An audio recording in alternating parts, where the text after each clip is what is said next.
Can anyone hear me? Okay. Yes, I can hear you. Fantastic, fantastic. Okay, excellent. Well, first I want to start off by thanking Ebenezer for that introduction and for the fact that he has been phenomenal running this behind the scenes. He was always on top of it, getting in touch with me, making sure I was aware of the days I was approaching. So I want to say thank you. I want to affirm the work you do. It's seen and appreciate Ebenezer. So today, I'll actually be doing this in kind of a tag team. I'm going to have Ebenezer present while I talk on the today's topic, which is digital economy and the challenges and presentation that resides in this amazing economy. So we can go to the second slide real quick. I'll just give an overview of what I do again. Excellent. So once again, Korede Ajumobi, I'm a data scientist. Specifically, I work in machine learning and artificial intelligence. What that means is I look at large-scale data sets and I try to predict patterns or trends within it. I just tell people it's mathematics on steroids. That's the best way to explain it. And I'll be talking about digital economies and options and challenges I mentioned. And I'm beyond honored and humbled to be part of Porter's Outreach Leadership Series. The aim is developing leaders and disciples in Christ. So real quick, when we think of the world digital economy, and yeah, you can go on to the next slide. Um, that word sounds so fancy, digital economy. It sounds like a word from the future. And the funny thing is, because of its rapidly evolving infrastructure, or which is technology, it tends to differ from academic to academic or from place to place. But in its essence, the digital economy refers to a platform, a networking platform where goods and services are sold, merchants to customers. And you can think of it as, if I can sell this on anything that is network, it's a digital economy. If I can sell something over WhatsApp, it's a digital economy. That's the simplest way to think about it. I like to explain things using concepts or stories. So, and I'll talk about one of my favorite snacks, which is puff puff. I just can't get enough of it. So let's just say I have a puff puff stand. And back in the day, if you had a puff-puff stand, you're on the side of the road somewhere, and you're just selling puff-puff. Your customers had to come to you to buy that puff-puff. You had no choice. You just sat there, and when they came by and they bought it, that was it. Now, with the advent of the internet and the large-scale adoption of the internet, you can now advertise that delicious snack and have your customers from all over Lagos know where you are, when they can see you. And then you can take it a step further and say, oh, not only do I sell it here, I can actually have it delivered to you. So, well, I think I just lost Ebenezer, but I'll continue real quick. So we can look at that as an encapsulation of what it means to be within a digital economy. First of all, you have your goods. You're selling pop-up. So you're buying and selling on the internet. You're selling pop-up, either it's through WhatsApp, Instagram, and you're paying via bank transfer or online credit card or debit card, right? And then you also have your infrastructure, which is where it takes place. It takes place, once again, online. You are advertising your goods on Instagram. You are getting paid via bank transfers. So a platform exists to do that. And then the last is there is a know-how, a knowledge base. You know how to advertise, and your customers know how to reach out to you. So now we tackle the three major pillars of what it means to be in a digital economy. First of all, you have to have infrastructure. Where do you have these transactions taking place? Then you also have to have the digital know-how. Everybody can come see you on this place, or they can know about your goods without ever having to call you. Back in the day, if you wanted to know something, you had to drive to the person's shop. You had to ask for the prices. You had to now price it, which, was fun, I guess, but it was ultimately a time waster. The time you'd have taken to simply pull up your phone in today's current time and look at the price and know, okay, I'm not buying this, or I'm buying this and have it delivered within a day or two. All that's had to take place in real time, which led to a lot of loss in productivity.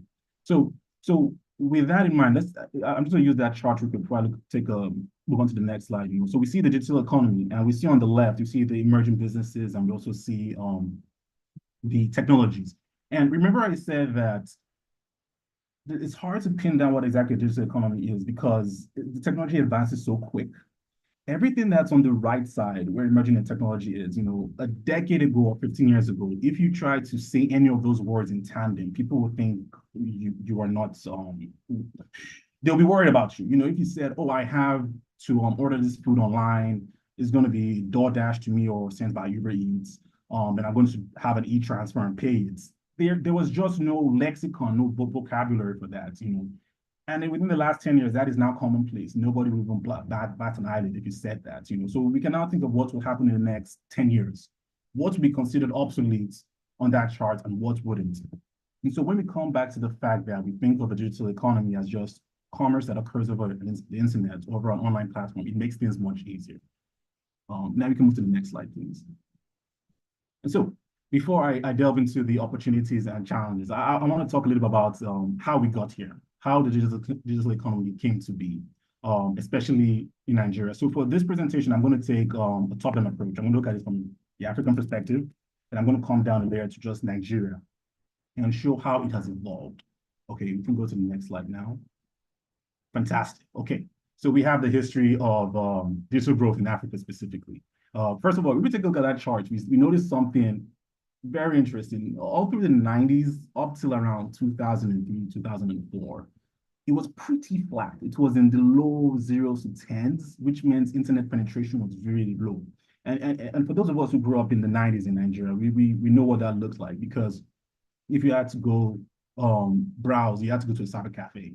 Or if you were lucky, you had one at home, but it was very, very expensive. The very first wide-scale in-home internet was the voice over IP. You had to get internet phone, which was, oh my goodness, that was expensive. Or you were lucky to get a dial-up and your credit went quickly, or you spent a lot of money month per month. But something very interesting occurred towards the late 90s. And in Nigeria specifically, we had the introduction of telecommunications giants. All these prior to that, if you had to call anybody abroad, even Nigeria, you had to go to Nitel. Nitel was the only telecommunication company we had in the country. Then 1999 came, we had the advent of independence in the country. And at the time, President Obasanjo, as a kid, I just remember him was traveling out of the country, fly to different countries. And I was a little curious about it. I was like, man, it would be really nice to be president and you can just visit as many countries as possible. That's fantastic. But what he was really doing behind the scenes was trying to get investors in. And those investors came in the place of telecommunication giants like MTN and Connect, and I'll talk a little bit briefly more about that. And also internet companies. You know, when I was a kid, we had Starcoms. Now we have Airtel, we have Starlink, we even have Globe and MTN 5G. Fantastic. You know, back then the options were limited. So for a long time, Africa was even deemed as like the dark continent. The idea that information just resides there and you can't touch it. It doesn't come out, it doesn't go in, pretty much. And even if you wanted to communicate, even just amongst each other, you had to call on the landline. And you say you called, if you called somebody abroad, they weren't going to be too happy if you called, because it was so expensive that when they called, they were expecting bad news, So what we tend to see as normal these days, calling abroad, surfing the internet, sending an email, that was very rare. Was a thing of the elites of the privileged class. We can go on to the next slide. So fantastic. So now the digital economy begins. So I touched briefly on how Obasanjo had traveled to other countries and tried to bring other telecommunications giants into the country. So we first see the advent of what will now become the mobile digital platform, or rather a mobile infrastructure. What that means is a population of people that use cell phones. So when cell phones came to be in Nigeria, there was a massive adoption of that, and it became commonplace for you to have a cell phone. MTN came and there was Econet. And we had that in the late 1990s. Well, Nigeria specifically was early 2000s, like 2001, 2002. And with that, we ventured into mobile financing, the introduction of the BVN, NIN, mobile transfers. And that was also sped up during the pandemic because people were indoors, and so they had to make payments either online, and there was very little cash circulating. I'll talk a little bit more about that later on. And that now leads to the growth of e-commerce, basically transactions that occur over a mobile platform, over the internet. And by, currently now, this has taken place. This has taken off, it's gone exponentially. It's gone crazy. It's amazing. But in 2012, at the time, internet economy was seen as still growing. The GDP was, I think, about 30 billion. Yes, 30 billion right there. And now Google IFC forecasts, which forecasts how nations would progress economically, it puts Nigeria, or rather, sorry, Africa's GDP at 180 billion. And so when we look at 2012, which was over a decade ago, to 2024, 2025, currently at 180 billion, that's an increase of 15 billion per year. That's, I mean, if a company had that kind of returns, that's just fantastic.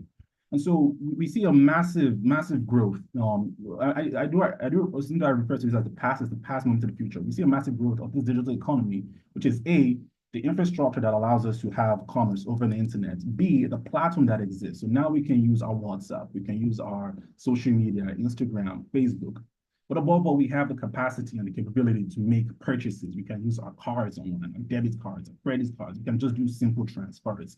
All this now builds to the economy we now reside in. Now, we can go to the next slide. Well, I'll talk more in the next slide about how we came here. So I won't talk about the MTN story. It might seem like a little bit of a sidebar, side unpack, but this story encapsulates so much of how we got here. So remember when I said again that we had sort of independence, so to speak, 1999, and then President Obasanjo at the time traveling all over the world trying to get external investors into the country. One of the goals at the time was, how can we address the need for better communication within the country? NITEL wasn't serving the needs, was badly managed at the time. I mean, it is what it is, but it wasn't as good as it could be. And he had a preference for American companies to come over. As a kid, I couldn't understand why we didn't have the Verizon or the AT&T, the Vodafone or the Vodacom.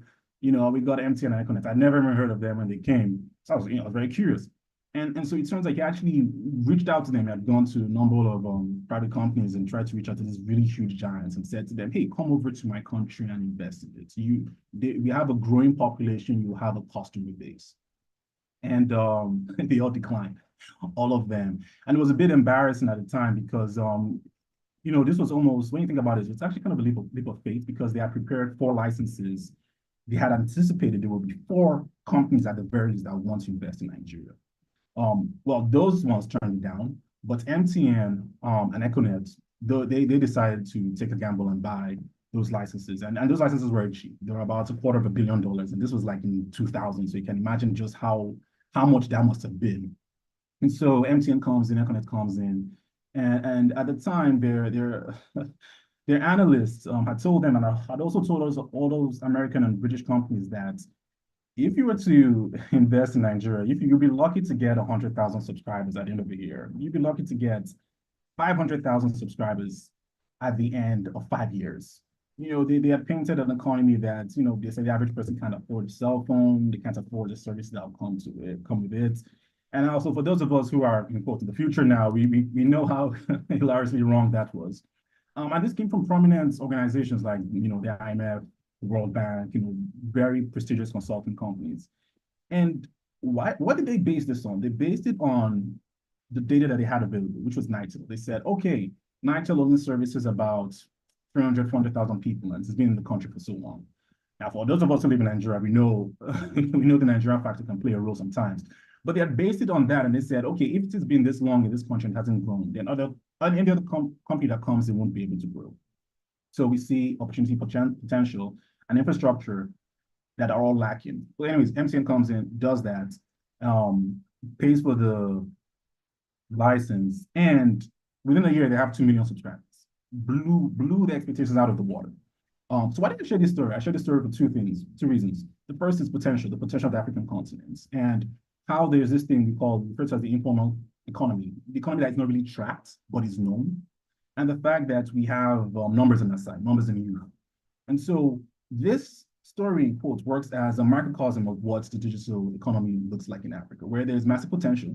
It's not able to be tracked well, but when the opportunity opens up and we have a chance to feed that opportunity, there's an explosion. It's an explosion of, not just revenue, but actual growth. The digital jobs come from it, because we can now track how the advent of MTN, Econet leads down the line to the adoption of smartphones. All of a sudden, people don't use their laptops to browse anymore. They use their smartphones. So I think I lost you again, Ebenezer, but when you do get back, I'll like to jump on the slide for the presence overview.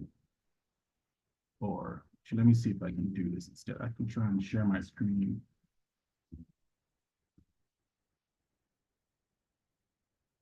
Oh, well, I can't share my screen, but I'll continue. You guys just be patient But with us. Nigeria just happened. Nigeria But just happened. Okay. Can wait. If you can, okay, we're back. Okay, fantastic. Okay. So let's go on to the next slide. Yes. So now I'm going to talk about where we are now. So keep in mind, I've planted some little seeds here.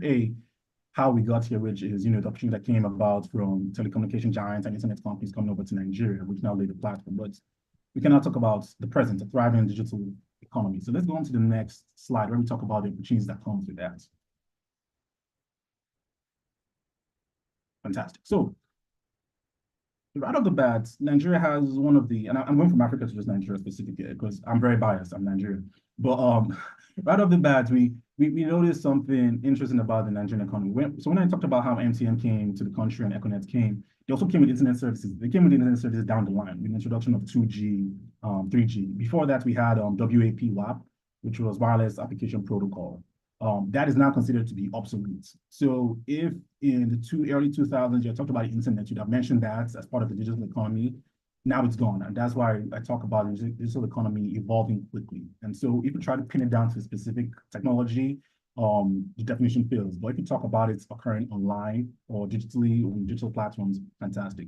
And so in the present, we have Nigeria, which has the largest online number of internet users in the entire continent. I believe we have 103 users. And that comes from the fact that we rapidly embraced the introduction of internet services in the country, and those companies also invested heavily in the infrastructure.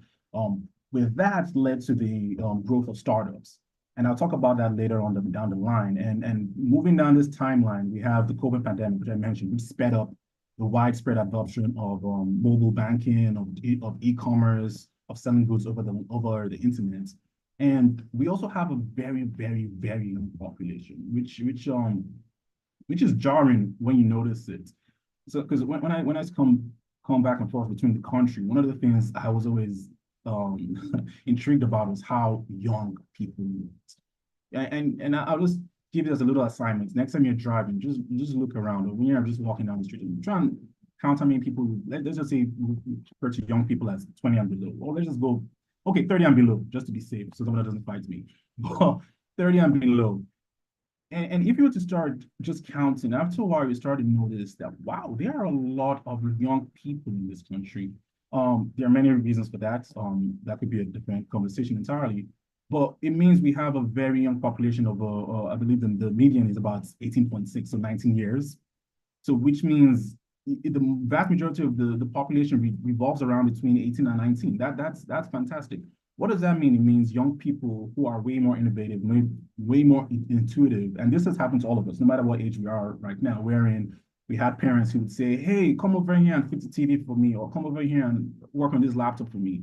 And nobody taught you how to do it. But because you grew up with that technology, it was second nature to you.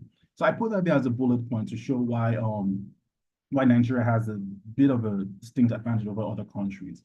And so I'll talk about that later on social media, how that's a thing that's very widespread in Nigeria as well. So let's move on to the next slide where I'll talk about the opportunities that comes with the digital economy. So e-commerce. Now, recall once again, e-commerce is the buying and selling of goods on the internet.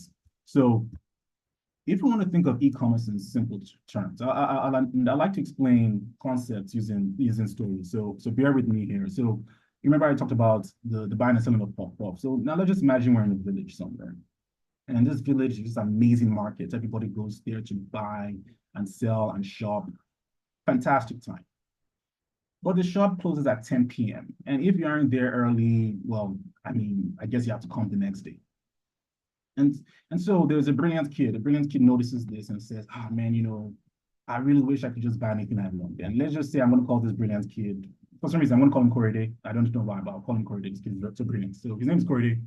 And for some reason, he comes up with this idea and he says, okay, I'm going to talk to people and I say, hey, you can advertise your goods and services on this little website I'm creating.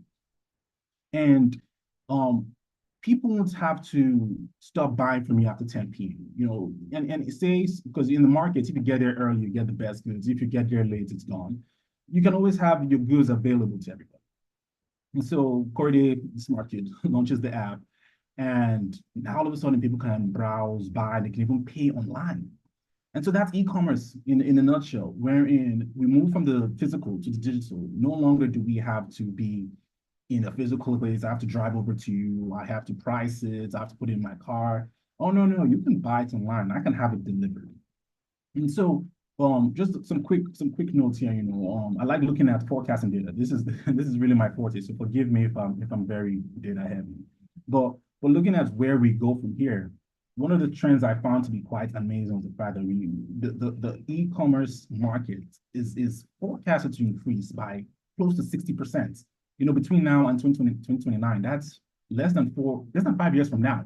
That's an amazing growth, which means there will always be a market for people who want to buy and sell anything. Now, obviously, not everything that would sell, but if you're trying to target people, that's will happen. And you look at the population of Nigerians. So we have about 229 million as at last check, right? If you get just 1% of those 229, that's 2.3 million people, 2.3 million possible customers, and you're just targeting 1%. So e-commerce opens you up to a vast majority of people, vast majority of potential customers who you can sell to, who you can target for whatever digital product or service you have. And also the revenue that will come for that, because you might say, okay, great, the market's going to increase, but what about the revenue? The revenue that will come for that is still guaranteed. Well, I won't say guaranteed because it's really guaranteed, but it's forecasted to increase by 63%. So the market will increase, the revenue will increase. And then the last point which I have there is the mobile market, which basically means the number of people who buy and shop from their phones. That is also guaranteed to increase. And by the year 2040, it's going to be thought to be exclusively mobile, which means most people will do a lot of their buying and selling commerce, whether it's going to be advertising, it's all going to occur on your phone. You won't have to wait till you get back home and get on your laptop and open up Amazon. No, that's not going to happen. You can do it right from your phone. So the opportunities for e-commerce are boundless because it's going to keep opening up new avenues for buying and selling, for advertising, and also for just digital services. It doesn't literally have to be a goods you sell. It could be something you do. Okay, you're an amazing coder. You create logos. You're a graphic designer. All that can go on the digital economy, can go on the digital platform. It can be any platform, WhatsApp, whatever you want. Now, on that chart, I have Jumia as the leading commercial giant. And the reason I like that chart so much is because it shows it shows the markets of Nigeria. So Jumia dwarfs every single one of its competition. It has about 32 million monthly unique visits, I believe. If you were to add up the rest, they don't even come close to just Jumia. We can move on to the next slide. I'll try and keep time in mind. So now with opportunities, we now think about startups and tech. So as I mentioned, we have e-commerce, buying and selling. So now you can buy and sell online. So to move that story forward, where you have the person in the markets, right, who decided to create an amazing app. His friend now says, wait a second, okay, this brilliant guy, he created an app to buy and sell. I can do the same thing. I'm going to create an app that we can use to hail taxis. We no longer have to go out to the road and call a taxi. I'm just going to create that, and that way, whenever we want to go out, we can call the taxi, get our prices, and we're ready to go. So now we have what we literally call a startup. So now startups tend to work very fun, like as a contagion, almost like a virus. Like one person starts a startup and everybody goes, wait a second, he can do that. But that's just human nature. Somebody creates a solution and we all just say, okay, if he can do it, I can do it. Let me give it a shot too. And so when startups start to increase, they create jobs because you now need people to service those startups. You now need people to run those startups. And so it builds into this digital economy where the opportunity for the people who reside in that economy. Let's just say it was the village as an example. Now you have the ride sharing app. You also have the village. So now the market app. So now people can go to the market using the ride sharing app. Before they had to walk, they had to use their car, they had to wait for their neighbor to get ready. But no, now they just hail the taxi and they get there. So now more goods are sold. More people are employed because they can just use their car as private taxis. And now we start to have a vibrant ecosystem. So we can go on to the next slide. Okay, fantastic. Yes, so I talked about how that will lead to jobs, right? So with jobs, you need what? Education, you need skills. So now to use the village analogy again. So you have that village, you had the market app, now you have the ride sharing app. You have a new university close by that says, wait a second. We see those people over there and they need jobs. They are going to need people who can service, or who have jobs. They're going to need people who can fit into those jobs. Why don't we start to offer up more digital skills that can help these people? So you now have schools that say, okay, let's offer up online IT certification. So that's where you know how to use a laptop, you know how to create an app, or you know how to create advertising for it. So now this ecosystem starts to build up on itself. You had a startup, you had jobs, and now you have the education, because education gives you the skills to work there. And so this functions in two ways. First of all, it's internal, which means people look at the opportunity and they go, okay, we can feel this need. And it's also external. So you have giants like Amazon, Microsoft, Google, even Andela. Andela specifically decided to come to Nigeria. And I have them on the chart. They decided to specifically come to Nigeria because they felt, okay, we have a lot of people who are graduating computer science degrees. We can hire these folks to work from Nigeria, and they can work for international companies. Either it's Pepsi, Coke, any company around the world. And so the digital economy, and I forgot to mention this, is now global. It's no longer just insular, which means your goods and services don't have to just reside within the country, within Lagos or within Nigeria. It's anywhere. You can work from Lagos and you're working for a company in Hong Kong. Fantastic. We can move on to the next slide now.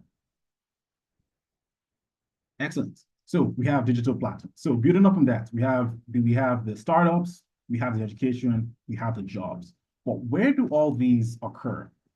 In Nigeria alone, this chart, I love it so much because it shows that how enterprising we are as Nigerians.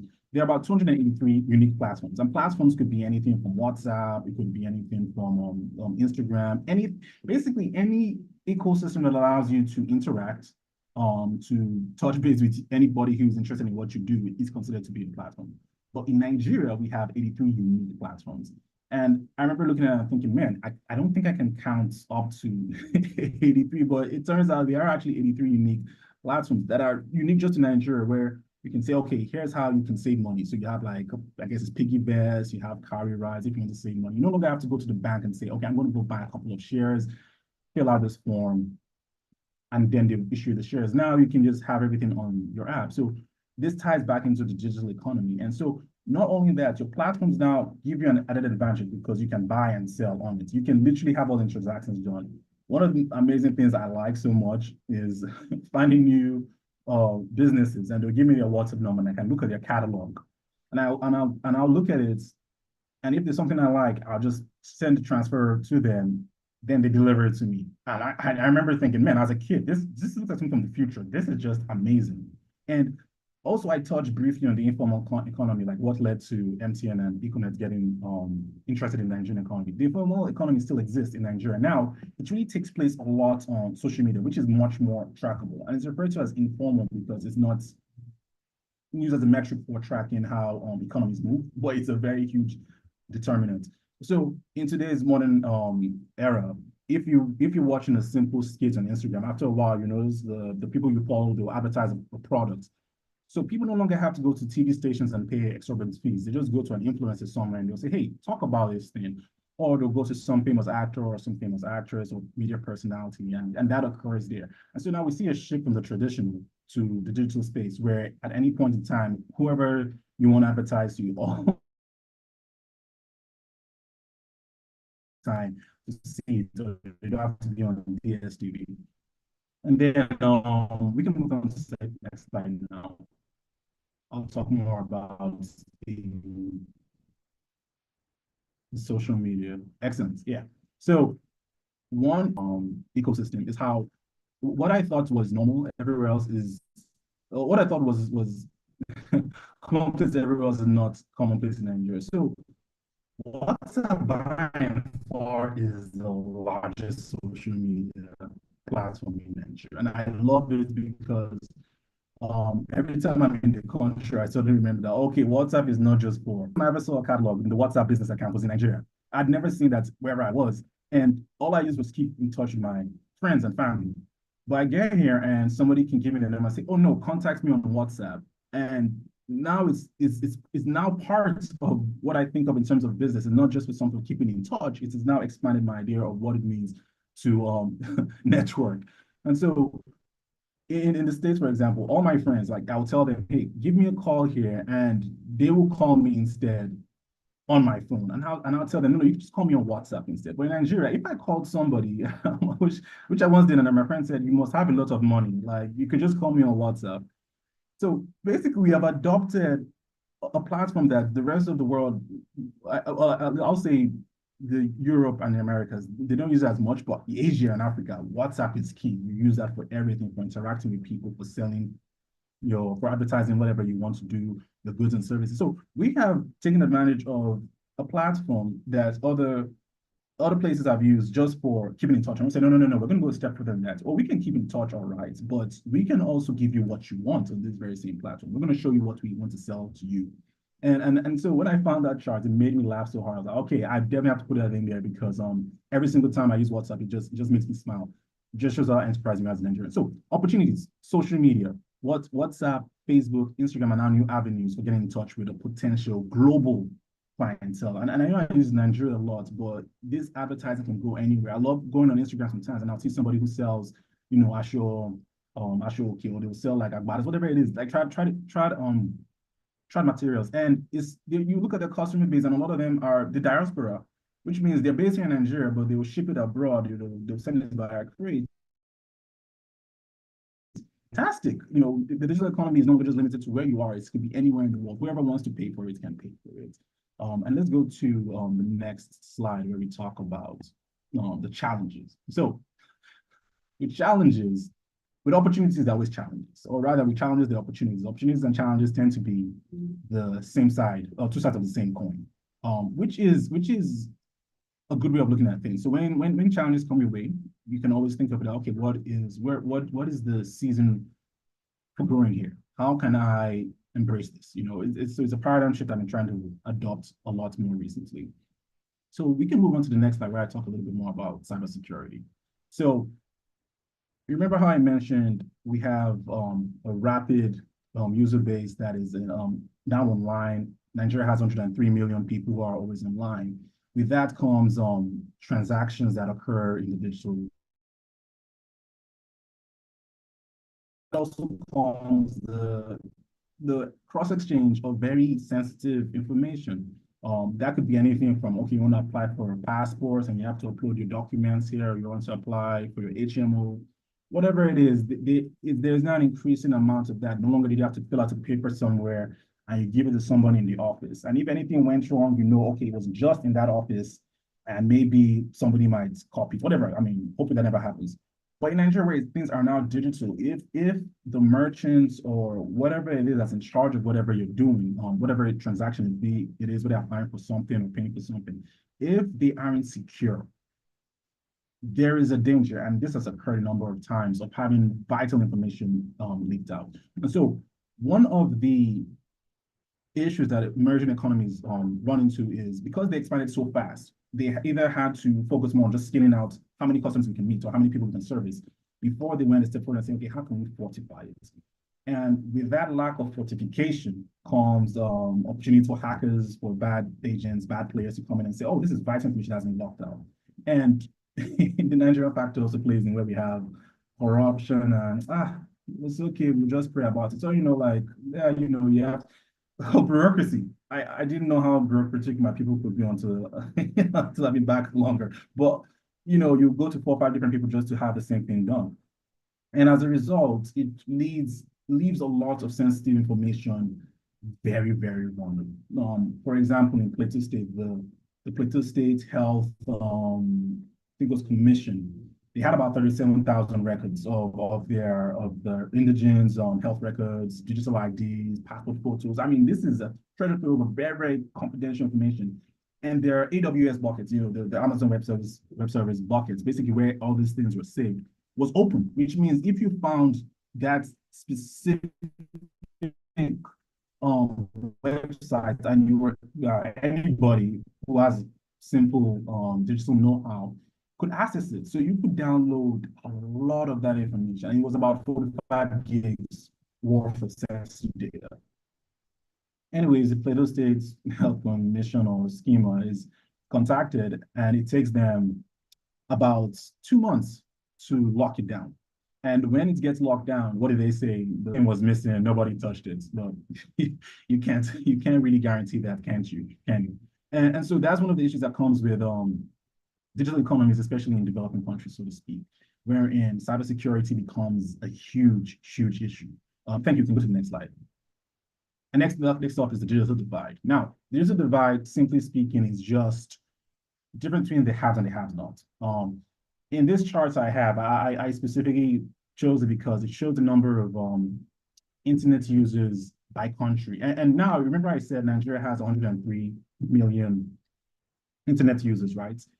We have the largest number, but by proportion, where we have 229 million people in our country, right? If we have just 109 million, 103 million internet users, it means less than half of our population is actually unconnected. They are unconnected to the internet. And so in the ranking of all the African countries and how the percentage of their population that is online, Nigeria is less than half online. So there's a whole population of people who are just left out in this digital divide. So it means if you have one group of people who have steady access to the internet, steady access to digital devices that are connected to the internet, they have an advantage of getting jobs, of going to school, of connecting with others than those who don't. So if you are going to apply for a school somewhere, you just apply online. If you don't have an online device, you can't, or you have to go to a local office and maybe get a paper form. And that just results in a lot of inefficiency at best, and at worst, just really heartbreaking decisions. And so this digital divide exists as a challenge that we have to face, both not just in Nigeria, but also in the African continent, because it's also correlated a lot with the people who have money. So the more money you have, the more likely you are to run into the internet. So for all of us in this meeting right now, we're pretty much privileged. There's some people who are in very remote villages that can't do this. And so rural communities tend to take the and even if they do have internet, it's not the best quality. So that's another challenge that we run into with the digital ecosystem. We can go on to the next slide now. And sorry, I did forget to mention this, but at any point in time, please drop your questions in the chat. I'll address them towards the end. So that way, I'll just pull them up and then we can just jump right into it. So the next one is digital literacy. So literacy, if we just think about in the traditional way, we say is your ability to read and write. And that, we all know, is a huge, huge, huge factor in success in the world, right? Going a step further from that is digital literacy, which is your ability to know how to use devices, to know how to find information, to know how to use this information, to know how to be prepared against cyber attacks, against spam. Back in when I was a kid, my parents would say, "Don't believe everything you see on the internet," which always made me laugh. Now it's something I think is no longer embraced as much. But for those individuals who are more comfortable using online devices, who are more comfortable navigating the internet, who are more comfortable knowing, okay, if I want to have a simple research project, I know where to look for, I know how to use Google, I know how to use ChatGPT, I know how to use all of this to my advantage. So you can have two kids. You can have a very brilliant kid in the village. You can have a very brilliant kid in the city. The brilliant kid could be as brilliant as he needs to be or as he wants to be. But if he or she can't use a laptop appropriately, if you told him, hey, write a report on the history of Nigeria, and he thinks, okay, I've got to go to the library first. I've got to go find 5 books, which isn't a bad idea. And the kid in the city, on the other hand, goes up online and just goes to Wikipedia. And just right there, they pull everything up. That's a huge, huge advantage. So digital literacy refers to the fact, okay, how do you use internet? How can you, and I'm going to use the e-commerce, how can you buy and sell? So once again, the trader who can buy and sell online versus the trader who can't, or the pop-up seller who can advertise to the entirety of Lagos versus one who just stays in one corner in Yaba. Huge divide, huge amount of advantage. And so I also like looking at projections. So it says by 2030, Nigerians will require about 28 million workers with varying levels of digital skills. But if we take a look at the charts, right, we see something very interesting. Of all the continents, Africa is the only continent that had a huge population growth, but the internet penetration at best didn't match it, and at worst, far fell below. Asia has a much larger internet penetration compared to its population growth. And when I say internet penetration, I mean how many people are online at any point in time, how many people have access to the internet. And so these are challenges that have to be overcome for us to get an ecosystem, an economy, a country that is online and can really use the advantages that are available to them. So once again, I talked about the potential the continent has, the potential the country has. Great. But these are the challenges that have to be overcome. To use MTN's story, MTN had to go out and build a lot of transmission towers, a lot of relay towers, just so they can say, okay, we can now serve this number of people. And so using that as an example, digital literacy means we have to have a lot of kids, a lot of individuals, a lot of adults even, who can use digital devices, who are comfortable using that, and who can be trained to do that. So I'll speak positively and say, okay, you say this now becomes a part of the national, identity, where it's like, okay, we want to bring a huge portion of our population into the future, where no kid gets left behind, or where adults can also compete with the compatriots all across the world. That would be something that has to be very important, because as we move forward in time, the world is going to become more and more digital. So digital literacy is going to become its own viable skill. Just some quick stats here. It says about 41% of Nigerians are literate. And to be honest with you, when I saw that, it was a bit shocking. I actually thought it was going to be much lower. And 46% have no access to internet. That's more understandable. And I haven't mentioned this yet. For every single challenge, it's always tied to one thing: the lack of electricity.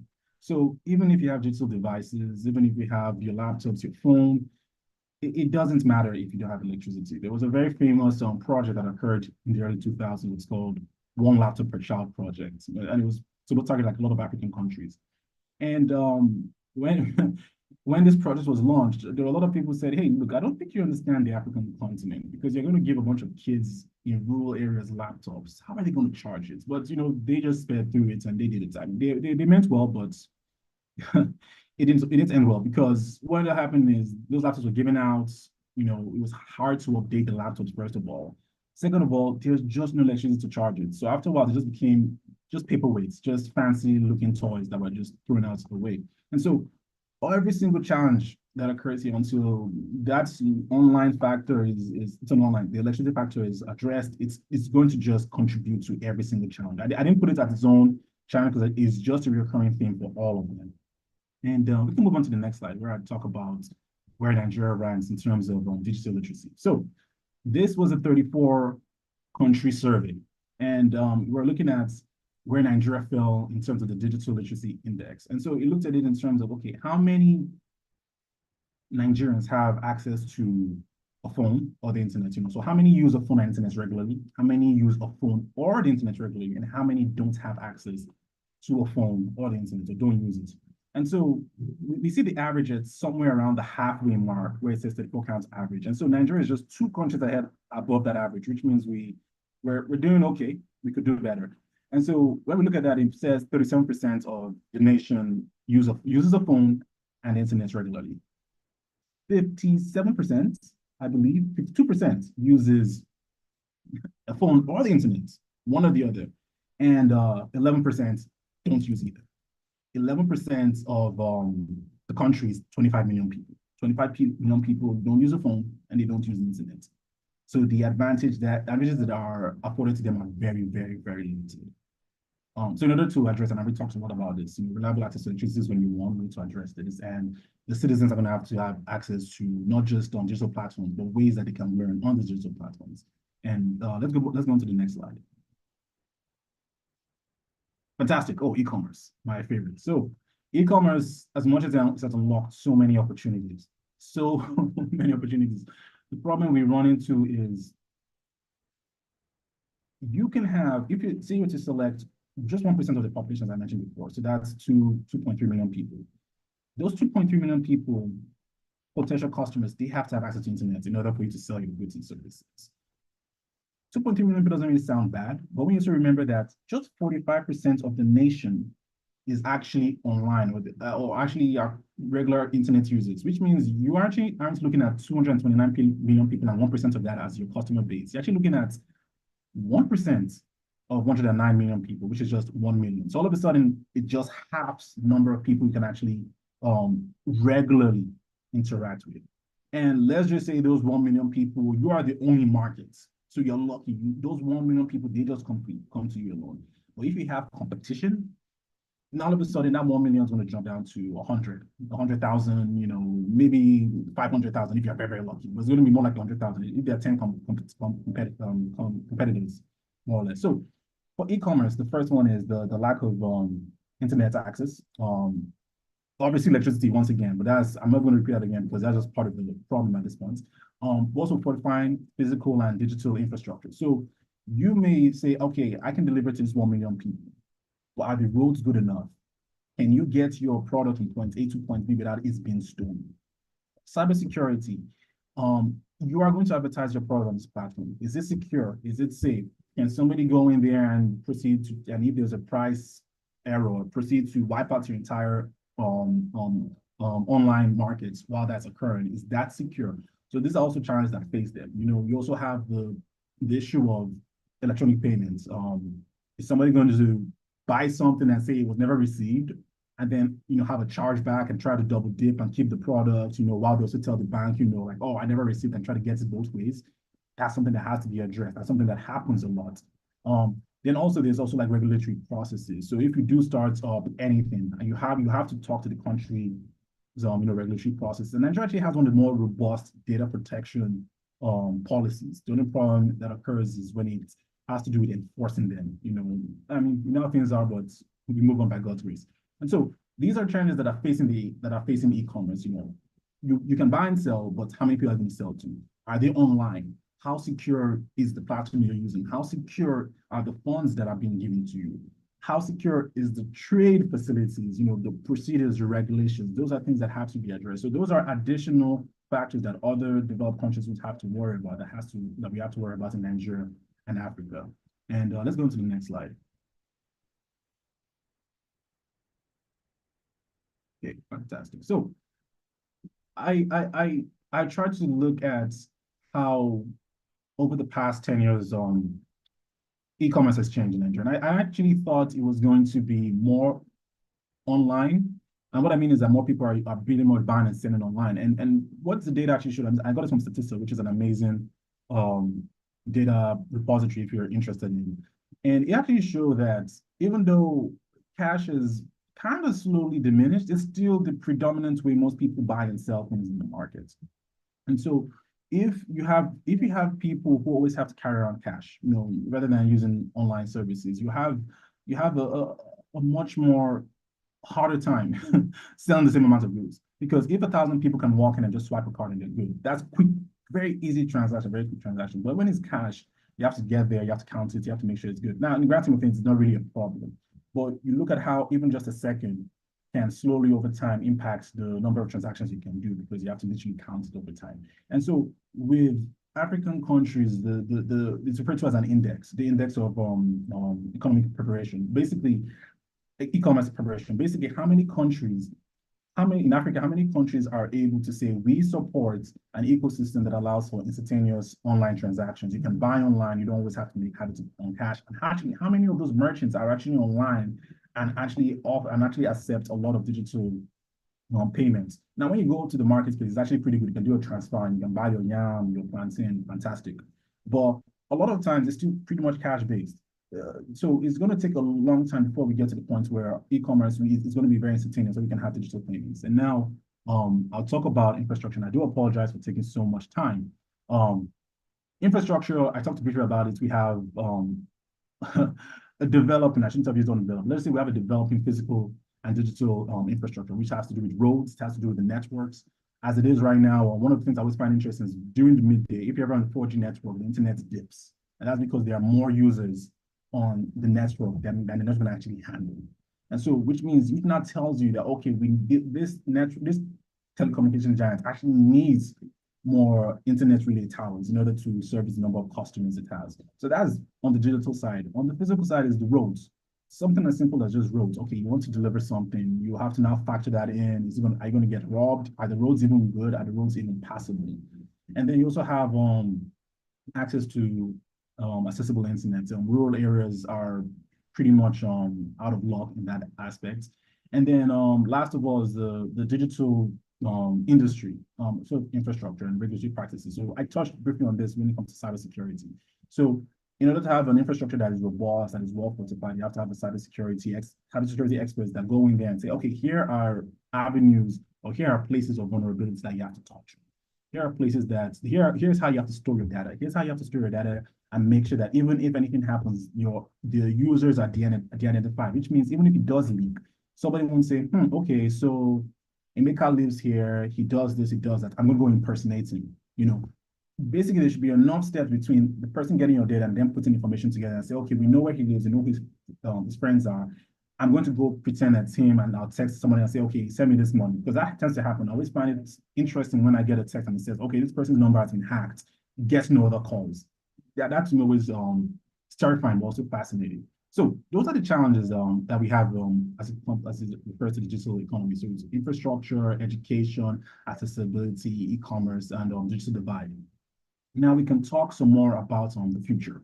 Where does this take us to? Now I know I addressed oh yeah, and this chart here just shows an encapsulation of everything I talked about. But we can move on to the future, the digital revolution. Now, even though the last section was a bit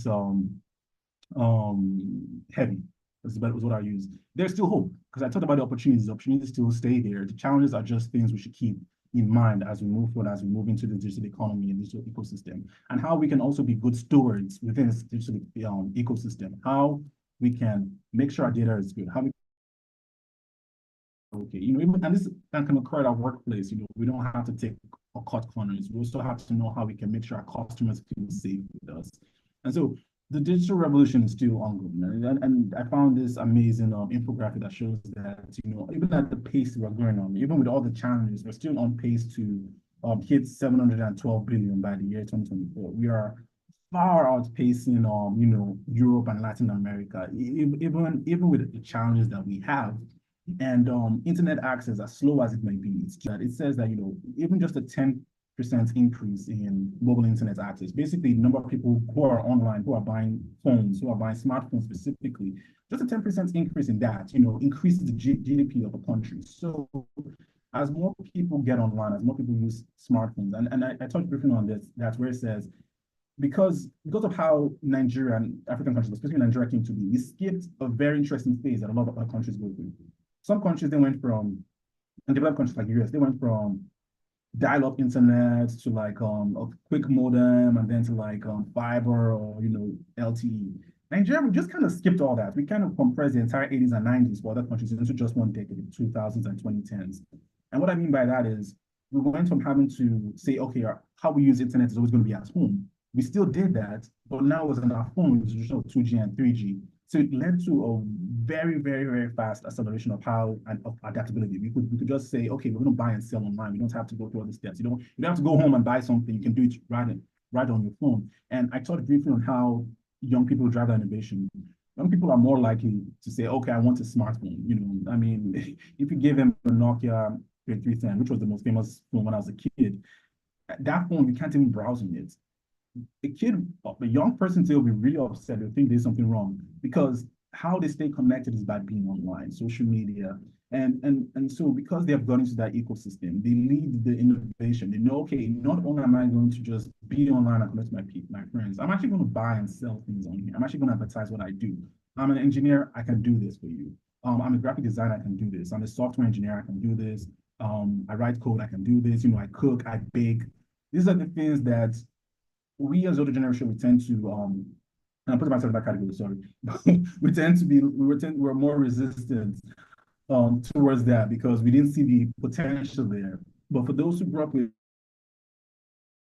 that was just normal for them. Ages 18 years old, they will be the ones who drive this economy forward and say, okay, look, we're not going to do things the way our parents is. We're going to do it our way. And we're pretty much going to bring the rest of you into the future with us.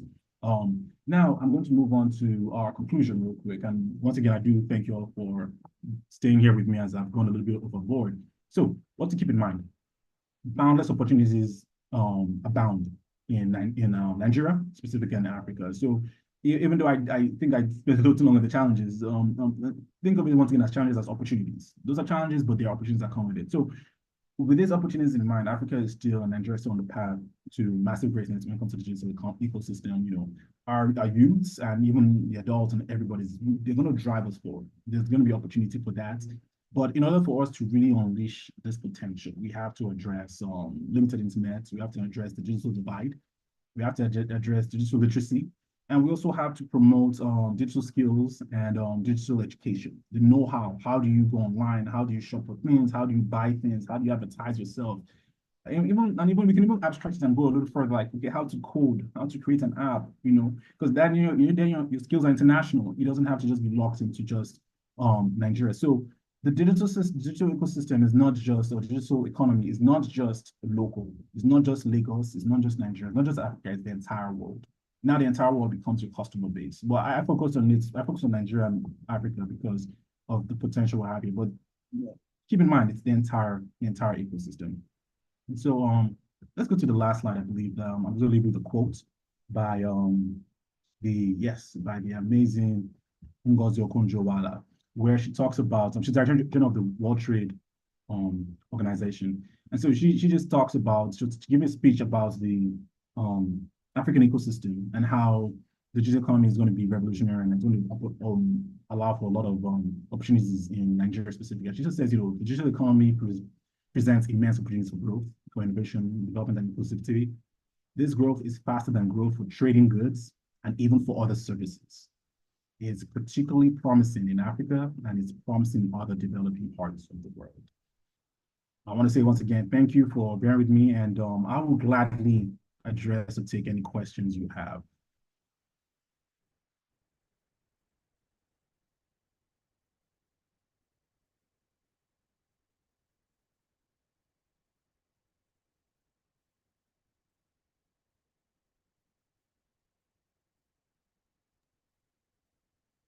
Okay, so no questions. Fantastic. I want to say I did a good job then. So you guys all understand what I talked about. Thank you. Thank you. Oh, I see Daniel. Daniel. Oh, okay. Thank you. Thank you. Okay, I thought you had a question. Thank you. I appreciate that. Okay, I see Elder Chukuma has a question. Yes, please go ahead. Thank you very much, Korede. Very insightful. Thank you. There's something you mentioned which caught my attention about the informal economy floating on digital space. I never thought about it like that, because over the years, when we talk about informal economy, we talk about our open markets, our shops, and all of that. But truly, I mean, the informal economy has taken shape on Instagram, especially, and is gradually migrating to TikTok.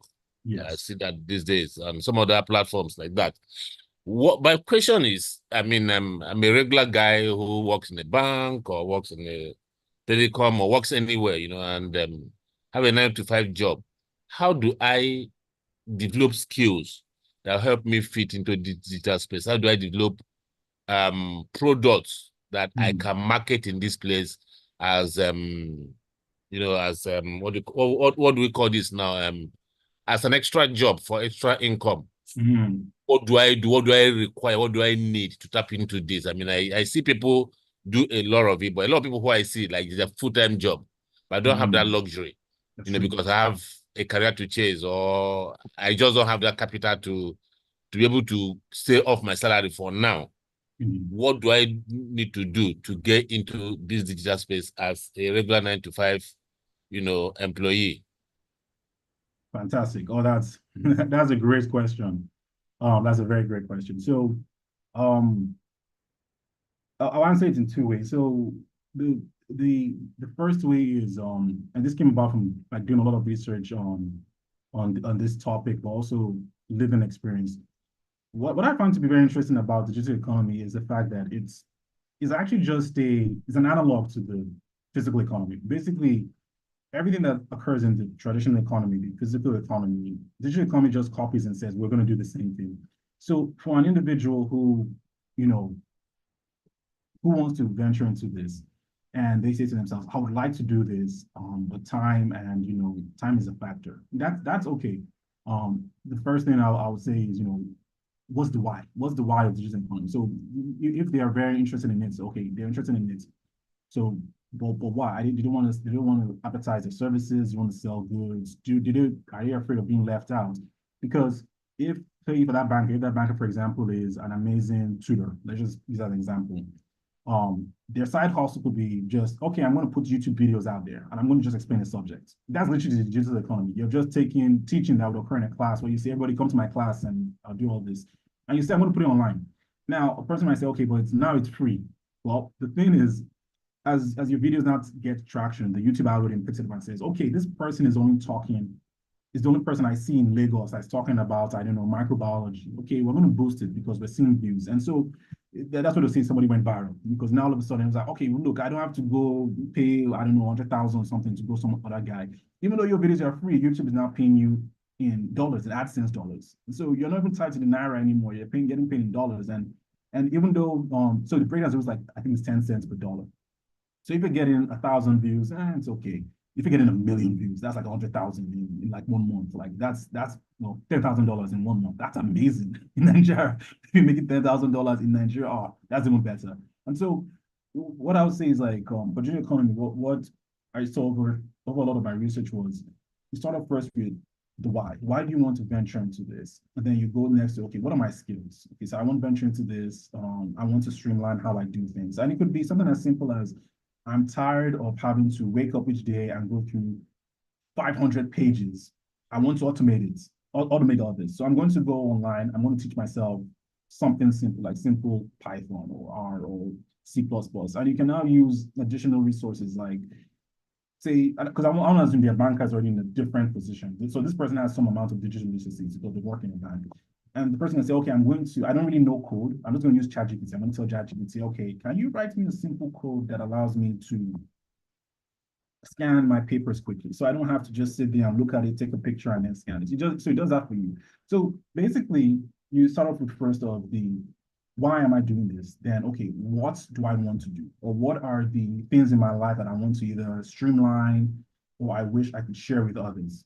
And then you go a step further from that. So for me personally, I would go with the why, then the how, and then you slowly build up, because the digital economy is rapidly evolving. Just find your niche. You can try first on Instagram, you can try first second on TikTok, you can try on YouTube. All of them have different avenues. And then you can just say, oh no, I'm just going to be on WhatsApp. I'm just going to have people message me on WhatsApp. But the first, I say, I'll always boil it down to just, what's the why and what's the how? And then you take it a step from there. And then you tell yourself, what are the skills I have? How can I market it? If before I have to go in person, I want to do that online. Okay, I'm going to have an Instagram page.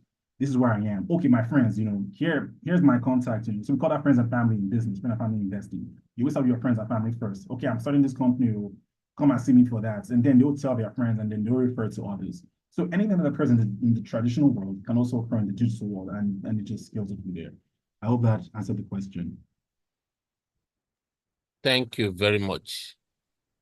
I Thank think you. you have a question on the chat box. You can do Okay. it.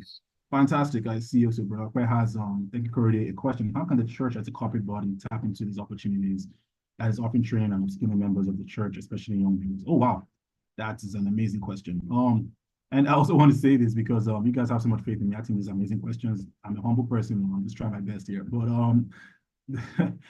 so I will cheat a little bit, and I'll use my background in educational data science to answer this. So the first is addressing the need. So you have a lot of young people in the church. So you've already addressed something there, because you see that the church has young people. You want to offer training, you want to offer skills. So we can just start off something as simple as, okay, who are the young people in our cohort? What are their occupations? What are their wants and their needs? Because you can offer, say, like if someone's go very, let me use an example because I'm comfortable with coding. If we're to offer just how to code, I would say, oh man, like, I don't think you want to offer that, because somebody might be more interested in digital marketing. So if somebody has a bakery, for example, and you say, okay, look, that's great, but have you ever thought about digital marketing? Have you ever thought about, just a simple certification that shows you how to advertise, how to look at your competition, like simple, like marketing strategies, like, follow the leader, which basically means when you have a competition that's already there. They're telling business school, you don't even have to even try and compete with it. Just copy them. Just straight up copy them. That's what a lot of like all these big companies do. They just copy and then they'll take over. And sometimes they'll even copy themselves, which is hilarious. A little sidebar. Apple did this when Apple had the iPod for the iPhone. The investor said, don't release the iPhone because if you do, it would be detrimental to the iPod sales. But they went ahead. So just said, no, we're going to do that because he said it's better to cannibalize our own sales than for other people to do it. Because if somebody looks at the iPod and says, wait a second, we can put our iPod, we can put that same iPod, put a phone on it, they would have beat them to the punch. And now you can see how iPhone has taken over. So let's come back to the question. So you can see that there's a need to train and skill members of the church. So you want to go a step further. You want to now say, okay, what are their individual needs? What are their individual skills? So if somebody's a baker, okay, here is what you want to look at. Let's go digital marketing. Let's look at how you advertise your cakes. What about market penetration? We know people in Lekki, they like more fancy things, but how do we get that? How do we know that? Or well, we can see Instagrams in Lekki that these are the kind of cakes they like. Okay, so we want to target that specifically. Those in Yaba, they tend to be more old school. They like, cakes that are more, I don't know, more subdued. So we can now address that person for their specific need. And if we have another individual that, wants to have, I don't know, car sharing, I don't know, service, you can say, okay, look, have you thought about using this app versus this app? Because it has way more customers during this time. And we know you don't work on Saturday, but you can work on Sunday. And during Sunday service, most people want to go home. So you can like start to advertise in front of these churches, that kind of thing. So what I would say is, how can the church can definitely tap into it. First of all, and I know maybe I'm being a little biased here. I know Adventists, we tend to be shy away from business sometimes, and I think that's a huge detriment for us. But it's something I feel we should do because we can now uplift others. We can also say, hey, look, being Christian is not just about struggling. I mean, it's good to be humble, but you can help others. You can help others. So I don't know, it's a long-winded way of answering it. So how can the church do it? I would say the first one is, who are the members? Who are the young people in your church? Who are the young members in your church? What are their needs? Where do they want to go? Are they those who want to study? Are they those who want to advertise? Are they those who want to sell? Okay, how can we go from there? And then what services can we use to target them? I don't know if that helps. I know that was a very long answer.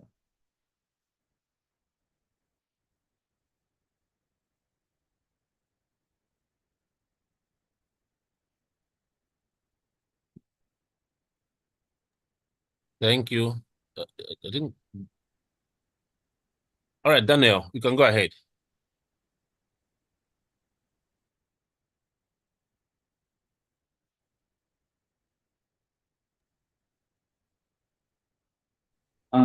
Daniel, do you have a question? No, I do. I don't have a question. I didn't raise my hand. Oh, I think Daniel was clapping. So yeah, it was just clapping. Thank you. Yeah, I was just clapping.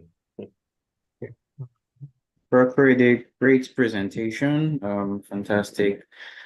I think it just shows that you're data scientists with your use of graphs and charts and everything. So yeah, it was really helpful to portray and send the message of what you've been saying. Thank you so much for blessing us with your time, because I'm sure a lot of research went into making this a reality. We really appreciate. May the Lord continue to bless you abundantly.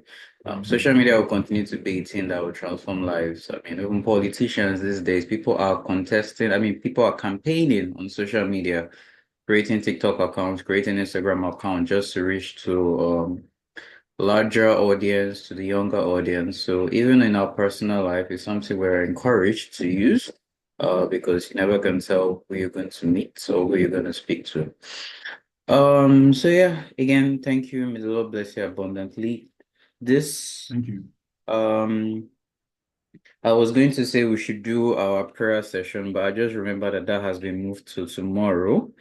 So it's supposed to be an appreciation or a time for us to appreciate you, but the person who is supposed to take care of this, I can't see her name on the call, so I'll just use the opportunity to do it. Again, a big thanks to you. Thank you for the time. Thank you for the effort. I know even without me having to reach out, sometimes you already reached out to say, let's plan this, let's plan that. So I really appreciate your cooperation in making this a reality. As I said earlier, may the Lord continue to bless you abundantly. And even in your professional career and all the things that you're doing, whatever personal projects you may have, the Lord will see you through and take you to greater heights. So on behalf of the Porters Outreach 7-Day Adventist Church, which you're a member of, and the team responsible for the leadership series, I want to say a big thank you.